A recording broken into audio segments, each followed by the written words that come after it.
vamos a hablar del Bitcoin, pero antes me dice acá un televidente que la posición oficialista sostiene de que no habrá desempleo porque con este incremento al salario se están generando nuevas oportunidades de empleo. Incluso la semana pasada, yo recuerdo en ese contexto del comentario, el ministro anunciaba la creación de nuevos empleos. Incluso creo que para esta semana se iban a hacer otros anuncios.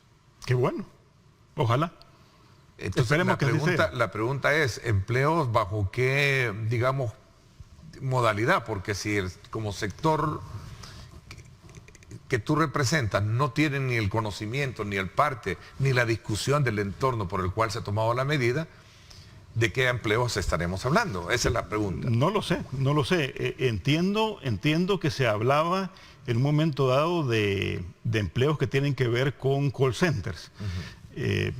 Bien, está muy bien, todo eso está fantástico, ¿verdad? No hay ningún problema. El que esto sea sostenible en el tiempo es ahí donde está nuestra máxima preocupación. De acatarse en la medida tiene que acatarse. Claro, si no, van a haber infracciones, como lo decía. Claro. Es que el salario mínimo es ley de la República. Tiene que acatarse y desde luego, digamos, de ninguna gremial vas a escuchar jamás un no acatamiento a la ley, ¿verdad? Seríamos incoherentes. Una de las cosas que les pedimos precisamente a los gobiernos es que acaten la ley, cosa que muchas veces no hacen. ¿Cómo están ustedes examinando también este otro, digamos, otra discusión, esta otra medida, que es el tema del Bitcoin como moneda de curso legal? A ver, más allá de lo que ya se dijo, ¿qué es lo nuevo que podemos hablar esta mañana?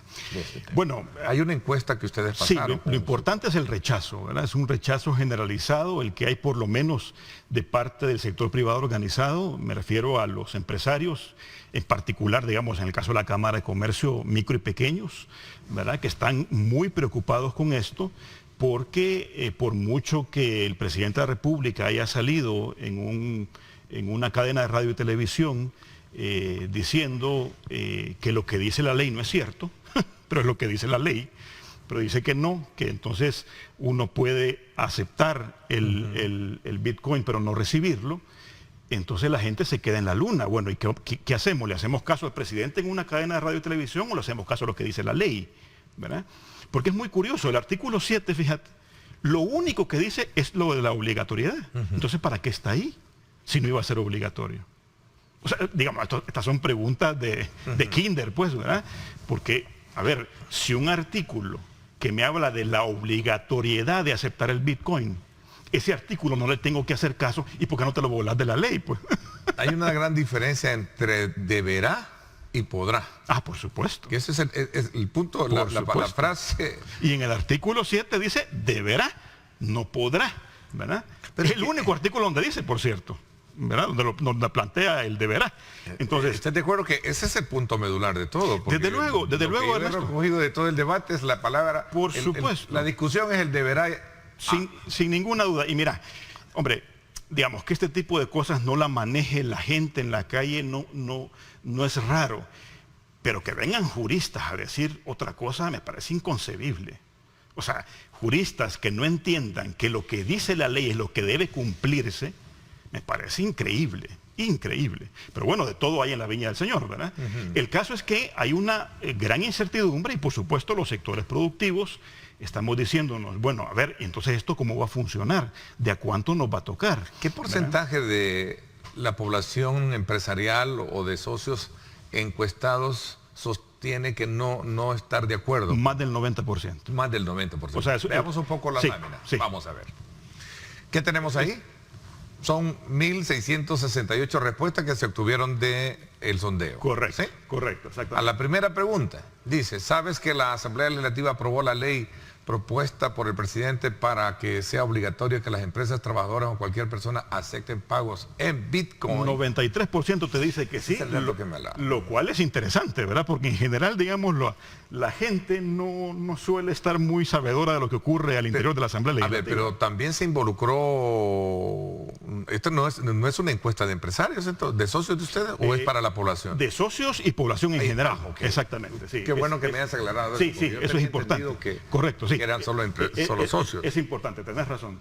Y fíjate, ahí hay una diferenciación, precisamente lo que tú mencionas, Ernesto, sobre los empresarios que, digamos, están al lado izquierdo de la pantalla y los no empresarios, vamos a decirle así, al lado derecho. Fíjate, 96 en el caso de los empresarios y 92% en el caso, o sea, arriba de 90 en ambos segmentos encuestados, ¿verdad? O sea, el rechazo es generalizado. Y fíjate que esto lo hicimos, Ernesto, no solamente por digamos, el efecto que esto estaba causando en nuestra membresía, sino porque lo palpas en la calle. Tú vas a cualquier parte y le preguntas a la gente, mire, ¿y usted está de acuerdo con el Bitcoin? Viera que no sé qué es, ¿me lo puede explicar? Y cuando ya le decís, mire, ¿usted estaría de acuerdo en que le pagaran su salario en Bitcoin? A ver qué te contestan. Es muy raro que alguien te diga que está de acuerdo, ¿verdad? O sea, la gente, en medio de todo, ha recibido una serie de informaciones que lo que ha hecho es terminarla de confundir, y el rechazo es bastante, bastante grande. Y preocupa, en el caso de las empresas, obviamente preocupan, porque en un momento dado, bueno, un funcionario de gobierno llegó hasta decir, ¿verdad?, que se estaba analizando si es que a las empresas se les iba a obligar a pagar los salarios en Bitcoin. Eso no te imaginas el rechazo que provocó de inmediato. Pero ya fue aclarado que no será así. Ya fue aclarado, y la gran pregunta es por qué se dijo, ¿verdad? O sea, fíjate que a veces en este gabinete llama la atención. ¿Hay mucha improvisación, Ernesto, crees tú, en esto? Yo no sé qué es lo que pasa, pero llama la atención que una cosa dice un diputado, por ejemplo, que es oficialista, que se supone que deberían de estar con cierto nivel de comunicación, pero luego aparece un ministro diciendo una cosa distinta que lo desmiente, luego el presidente sale diciendo otra cosa en cadena de radio y televisión, después sale un ministro desmintiéndolo, después el ministro tiene que aclarar, me imagino que porque le jalaron el aire. Es decir, cosas rarísimas realmente las que ocurren en este gabinete. Yo nunca había visto cosas como esta, francamente. Pero bueno, sigamos, creo que habían pasado una gráfica. Otra lámina, sí, que era importante. Ahí está, que es sobre la circulación del Bitcoin en el país. Fíjate, cuando la gente, uno le pregunta, ¿verdad?, cómo se siente con respecto a esto, todo es preocupación, fíjate. Me preocupa bien arriba, ¿verdad? No lo entiende o le provoca desconfianza bastante arriba. Me alegra muy poquito, menos del 7-5%, en población en general y en empresarios, ¿verdad? O sea, aquí estamos hablando de gente que probablemente ve peligrar el dinero que recibe mensualmente a través de su salario, ¿verdad? O hace relación con respecto a qué podría pasar con las remesas que recibe de Estados Unidos, por ejemplo. Ya salió Steve Hanke haciendo un excelente análisis económico explicando por qué no es cierto eso que se nos ha dicho de que no se va a pagar extra por el envío de remesas. Eso no es verdad. Mira, aquí hay dos verdades y lo quiero plantear así. Dos verdades, sí, ¿verdad? La que sostienen que es la que tú estás planteando, que dicen que no es bueno, ¿verdad?, para la economía. Y por otro lado, otros que sostienen todo lo contrario, que sí es bueno para la economía. Nosotros no decimos que no es bueno. Es que el Bitcoin no es el problema. Ahora, primero porque es una realidad mundial, que no todos la estén utilizando como una especie potencial en sus economías. Ese es diferente. Así es. Es decir, el Bitcoin no es el problema, Ernesto, ¿verdad? Es decir, probablemente hacia allá vamos, me refiero a que existan criptomonedas. Hoy es el Bitcoin, sí, que probablemente al llegar a los 120 millones... Es importante acotarlo, claro, no solo es el Bitcoin. Exactamente, hay más... El Bitcoin no sé cuánto, es una criptomoneda. Es una criptomoneda y hay miles de criptomonedas. Y para muchos cripto significa oculta. Bueno, eso significa criptográfico, ¿verdad? Todo lo que tiene que ver con lo cripto significa encriptado, significa que está oculto, que es secreto, digamos, que está nublado, ¿verdad?, que es un secreto. Entonces, ya es otro tema. Pero en fin, pero el caso, en todo caso, el problema no es la criptomoneda en sí, ¿verdad?, sino es cómo lo estás aplicando en un país con las características como el nuestro. La gran pregunta que hacemos de entrada, y que se hacen incluso los especialistas en criptomonedas, es decir, gente que anda por el mundo hablando bien de la criptomoneda, es ¿por qué lo han hecho obligatorio? Si va en contra del concepto mismo de la criptomoneda. Lo maravilloso de la criptomoneda es supuestamente la libertad que te da. ¿Y qué libertad tenés cuando te está diciendo un artículo 7 de la ley del Bitcoin que tenés que aceptarlo sí o sí? ¿Me explico? Entonces va en contra incluso del concepto mismo, de la naturaleza esencial, digamos, de la criptomoneda. ¿Qué le preocupa al sector que tú representas? ¿El que no lo acepte la población por la modalidad en cómo se maneja, o es que verdaderamente no va a generar ningún rédito positivo para lo que podría ser una de los grandes, digamos, banderas o estandartes que plantea el gobierno, es que esto va a venir a dinamizar la economía, va a generar inversiones, porque hay muchos empresarios que se mueven en ese mundo para generar inversiones en el país. Ya hemos visto algunos empresarios que también han visitado y han logrado ya establecer ciertas, digamos, proyecciones de inversión. ¿Qué es lo que les preocupa? Para tú generar esas inversiones en El Salvador, Ernesto, no tenés que tener una ley del Bitcoin. Hay gente que está haciendo en todo el mundo inversiones de Bitcoin sin ninguna ley del Bitcoin. Si el único país que lo ha hecho es El Salvador. ¿Por qué tenés que generar, digamos, si el argumento principal es ese, vamos a traer gente que invierta en esto?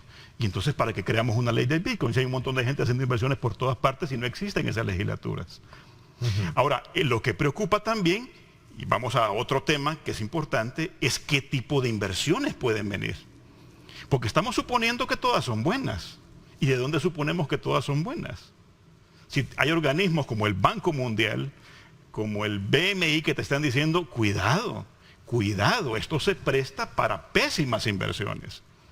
Inversiones que tienen que ver con lavado de dinero, inversiones de gente que lo que necesita es aspirar, efecto aspiradora se llama de hecho esto en economía, aspirar los dólares de un país.